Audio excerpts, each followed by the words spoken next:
Hi guys, in today's video I'm going to talk about 3 key strategies you need to use to work with recruiters on finding your dream job. Now, when it comes to recruiters, people have different opinions, and really bad experiences have happened to a lot of people. You just have to search for through the internet, and you actually will come across really horrific stories of people that use recruiters and the experience they've had.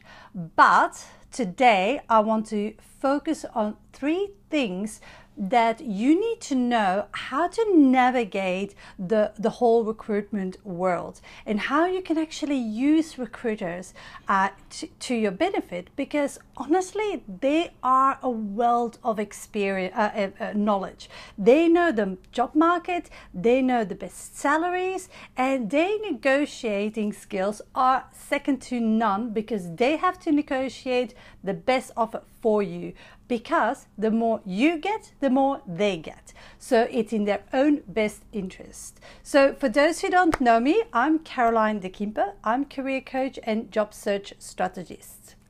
So basically, I help professionals like you with their job search, and how they can actually make sure they land a job they really want, and build a whole strategy around it so they can have ultimately the career they dream of.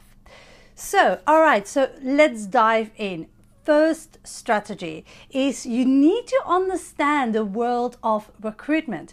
Now, the best analogy I can give you is look at recruiters like doctors, and you have your GPs who are like they can do everything, or they can do actually not everything. They can diagnose like a lot, and they can refer you to a specialist. That could be a brain surgeon, that could be somebody specialized for your back or your knee, whatever it is.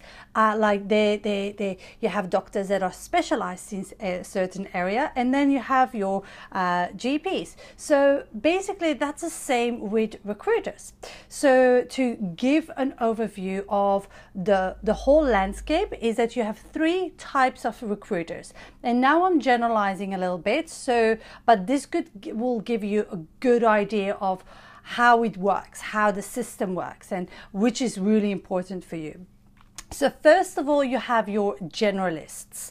Your generalists are typically people that recruit for like a range of things. They might recruit for a receptionist, they might recruit for an accountant the other day, they might recruit for marketing managers, and so on.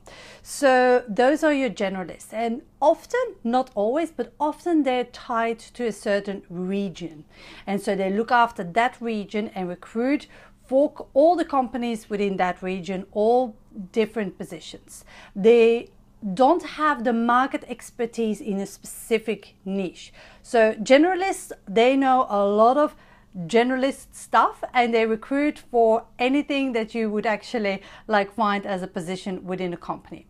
Then you have your other buckets. You have your specialists. Now your specialists, they are very niche basically. They focus on a certain area within a certain area of expertise. So I will take IT, for example. IT is huge. You have infrastructure, you have security, you have development, you have project management, you have business analysis.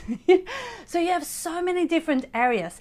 And when you have a recruiter specialized in certain area, you might even have so you have IT as the top, then you have like the different areas. So development, let's take IT development as one area, and then within development you have like .NET of Microsoft development. You have you have like .NET development, Java development, C++ development. So you have all specializations within those areas. And a specialist recruiter, they will look after everything that happens for that specific area.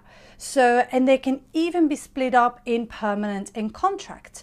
So for a job searcher, it is really important to know who the specialists are in your area of expertise, and I will tell you why in a second. The third category of recruiters is actually your account managers. Now, account managers, to make it super simple, they could work for the account Coca-Cola and recruit within Coca-Cola for different positions that they might have. So these are the three key areas. So first of all, you have your generalists, then you have your specialists, and then you have your account managers. As a fourth one, you have your executive headhunters, but they actually can go hand in hand with the specialists also, because the specialists, they might actually know on the top level who they need to approach, and they might actually do executive recruitment or headhunting. So why is it important for you to know the specialists in your area? Is because they have a wealth of information for you. They can say whether the job market is full of candidates, if there are plenty of jobs, what salary brackets you need to look for, and they even know opportunities before they are live on the market, because often they know their clients so well that the client will go first to them before they actually go to market, and before even they go sometimes to their HR department. And I'm an HR advisor, so I will know. So basically, like, those are the people you need to identify. So ways you can identify them is you just go to your job board, whether it's Monster, Stepstone, Seek, whatever it is. You go to your job board, you actually type in the area of specializations you are in, and you look at, okay, who's advertising really regularly, and you actually write down their names, and that's how you actually identify which recruiter would be of benefit to you. Now let's take this another step further. Next, you're just going to call them. And I know most people freak out by this stage. Just, cold calling a recruiter, what do I say? What do I do? They never call me back. I never can actually get any result of them. And I agree, but let's go on this journey with me and work with me on this.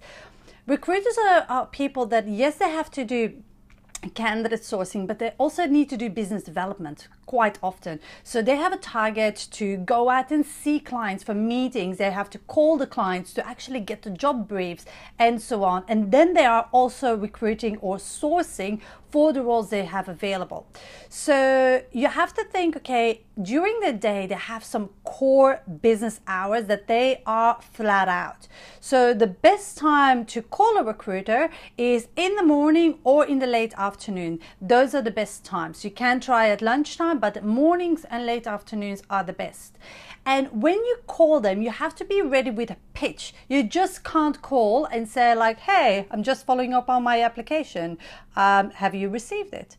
Because they are very time poor, like everybody, I know, but to get to the point very quickly, you need to be able to articulate very clearly and quickly what it is you do. Say that you have seen them advertising regularly for opportunities that are in your space, and that you were actually hoping to have a chat with them before actually even sending your resume. So that by doing that, you actually make a little bit of you get a little bit of interest from the recruiter before they see your resume, because when you send your resume, they make a snap judgment if they can place you, if you're walking dollar sign or not. So you want to do that before, and you want to actually get that excitement. So, and then say look, is now a good time to talk? Are you the appropriate person to talk? These are my key elements. I have this type of experience. I specialize in these areas, and I currently work for this company, and I'm looking for this. Is that something you do? Yes or no? And then you actually start to build a relationship with them, because otherwise you're just going to be like a chicken, behind them to everything that they offer, and say, oh, we'll send my resume. You ask her to see my resume. Yes, they will ask, but take control of the conversation and really make sure you get the information you want before you action anything they ask for. So yes, So it's very important that you identify who your expert recruiters in your field of expertise are. This doesn't mean that you don't work with your generalist or that you don't work with your account manager, and they might have great jobs, but it's up to you to understand the playing field. Without having knowledge of the playing field, you're actually just walking in the dark around like, oh, what should I do? And most people end up avoiding recruiters, and they can be so good for your career. And like I said, they will do anything to get you the best possible deal that you can have, because they have every single benefit from it. Okay, so another point that's really important is your resume. Okay, let me break it down to you. When I advertise a position, I get on average 150 resumes. A recruiter, an agency recruiter, they work on average on 5 to 10 roles. So make a calculation, 5 to 10 roles, having 150 resumes, like that's a lot of resumes to shift through.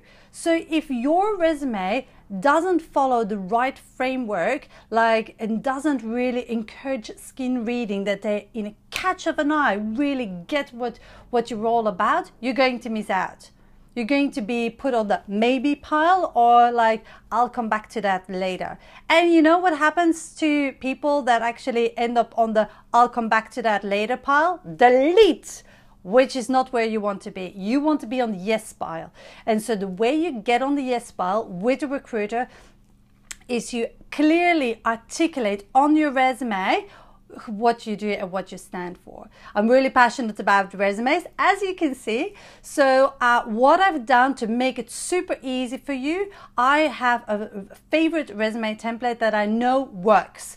And so many people, actually, the messages I get are phenomenal, because so many people have downloaded the template, have transformed their resume, potentially have done my resume transformation course, and have said like, my God, it is mind-blowing. Like, I did not get any response, and now I'm getting like booked out with interviews for job I really want. So it is possible. It happens all the time, and it's up to you to actually help yourself get the same results. So I hope this little video tutorial about how to use recruiters really worked, and I'll see you in the next video.